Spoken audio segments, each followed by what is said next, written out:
نحمده ونصلي على رسوله الكريم اما بعد فاعوذ بالله من الشيطان الرجيم بسم الله الرحمن الرحيم رب اشرح لي صدري ويسر لي امري واحلل عقدة من لساني يفقهوا قولي۔ ابو ہریرہ رضی اللہ تعالیٰ عنہ کے ساتھ علی ظہر المسجد، مسجد کی چھت پہ، فتوضأ تو انہوں نے وضو کیا، ہو سکتا ہے وضو کی جگہ اوپر ہو،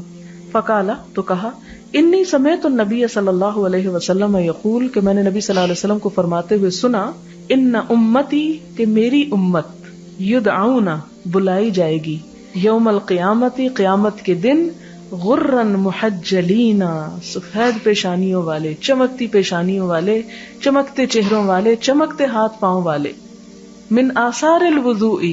وضو کے نشانوں کی وجہ سے، وضو کے اعضاء کے چمکنے کی وجہ سے، فمن استطاع تو جو کوئی استطاعت رکھتا ہو منکم تم میں سے، ان یطیلا کہ لمبی کر لے، غرتہ اپنی سفیدی یعنی بڑھا لے اپنی سفیدی، فلیفعل اسے چاہیے کہ کرے ایسا۔ وضو کرنا ایک مشکل کام ہوتا ہے نا، کیونکہ بہت سے لوگ کہتے ہیں اگر وضو نہ ہوتا تو ہم بہت نمازیں پڑھتے، ہم سے وضو نہیں ہوتا، اور خاص طور پہ سردیوں کے موسم میں بڑا مشکل لگتا ہے۔ اس موقع پر یہ حدیث یاد کرنے کی ضرورت ہے کہ یہ ہاتھ پاؤں کا دھونا بار بار صرف دنیا کی صفائی نہیں، قیامت کے دن انسان کے چہرے کی چمک اور ہاتھ پاؤں کا جگمگانا ہوگا۔ ایک اور روایت میں آتا ہے نا کہ آپ صلی اللہ علیہ وسلم سے پوچھا کہ آپ اپنی امت کے لوگوں کو کیسے پہچانیں گے، بہت سے لوگ آپ کے بعد بھی آئیں گے، آپ نے فرمایا میں اپنی امت کے کسی بھی شخص کو اس کے وضو کے اعضاء کی چمک سے پہچان لوں گا کہ یہ میری امت کا شخص ہے۔ وہ ہزاروں کے مجمع میں صاف نظر آ رہا ہوگا، چمکتا ہوا، اور اس کے لیے کہا کہ کیا کوئی ایسے گھوڑے کو گھوڑوں میں نہیں پہچان سکتا کہ جس کا چہرہ اور جس کے ہاتھ پاؤں سفید ہوں؟ ہر کوئی پہچان لے گا، نشانی ہے نا اس کی۔ تو امت محمد صلی اللہ علیہ وسلم کی یہ نشانی ہوگی قیامت کے دن کہ ان کے چہرے اور ہاتھ پاؤں جگمگا رہے ہوں گے۔ فرمایا جس نے جتنی سفیدی اس کا وولٹیج جتنا بڑھانا ہے بڑھا لے،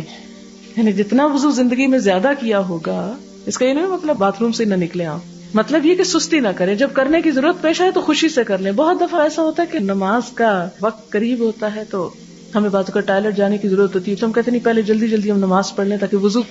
تو ایسے موقع پر منع کیا گیا ہے کہ اگر پیشاب آ رہا ہے تو پہلے اس سے فارغ ہو پھر نماز پڑھو، یعنی زبردستی کی نماز نہ پڑھواؤ۔ لیکن چونکہ وہ سستی ہوتی ہے شیطان کی طرف سے، تو اس موقع پر وولٹیج کی بات یاد کر لیں کہ ذرا سا پاور ایک گنا اور بڑھ جائے گی، اس لیے وضو کر ہی لیتی ہوں۔ کوئی نماز قبول نہیں ہوتی طہارت کے بغیر، اور ہم طہارت کو شرم کے مارے جاننا ہی نہیں چاہتے کہ طہارت کیا ہے، یہ طہارت کس کس چیز سے ہوتی۔ اب آپ خود سوچیں کہ دین کا پہلا رکن، پہلی بات، پہلی چیز یعنی نماز، کلمہ پڑھ کے سب سے پہلا کام جو کرنا پڑتا ہے، اور کچھ بھی نہ کریں، چاہے آپ آرام سے بیٹھے ہوئے تو نماز تو پڑھنی پڑے گی، چاہے آپ بیمار بھی ہو نماز تو پڑھنی ہوگی، چاہے آپ سفر کر رہے ہیں نماز تو پڑھنی ہے۔ تو وہ عبادت جو ہر حال میں کرنی لازم ہے آپ پر، اگر وہی قبول نہیں ہوتی اور اسی کا طریقہ نہیں آتا تو کیا کمایا زندگی میں؟ لا تقبل صلاۃ بغیر طہور، طہور یعنی طہارت کے بغیر نماز نہیں قبول ہوگی۔ آپ صلی اللہ علیہ وسلم نے فرمایا لا تقبل صلاۃ، نہ قبول کی جائے گی کوئی نماز، من احدث جس کا وضو ٹوٹ گیا، حتی یتوضأ یہاں تک کہ وضو کر لے، یعنی کسی ایسے شخص کی نماز نہیں قبول ہوگی جس کا وضو نہ رہا۔ حدث کا کیا معنی ہے؟ وضو کا ختم ہونا۔ قال رجل من حضرموت، حضرموت کے ایک شخص نے پوچھا مل حدث، یہ حدث کیا، وضو ٹوٹتا کیسے ہے؟ یا ابا ہریرہ، اے ابو ہریرہ، قال فساء او درات، یعنی ہوا کا نکلنا جسم سے، فساء بغیر آواز کے اور درات آواز کے ساتھ، یعنی اگر جسم سے ہوا نکلے ان دونوں کیفیات میں تو اس سے وضو ٹوٹ جاتا ہے، اور اگر وضو ٹوٹ جائے تو نماز ٹوٹ جاتی ہے، نماز نہیں ہوتی۔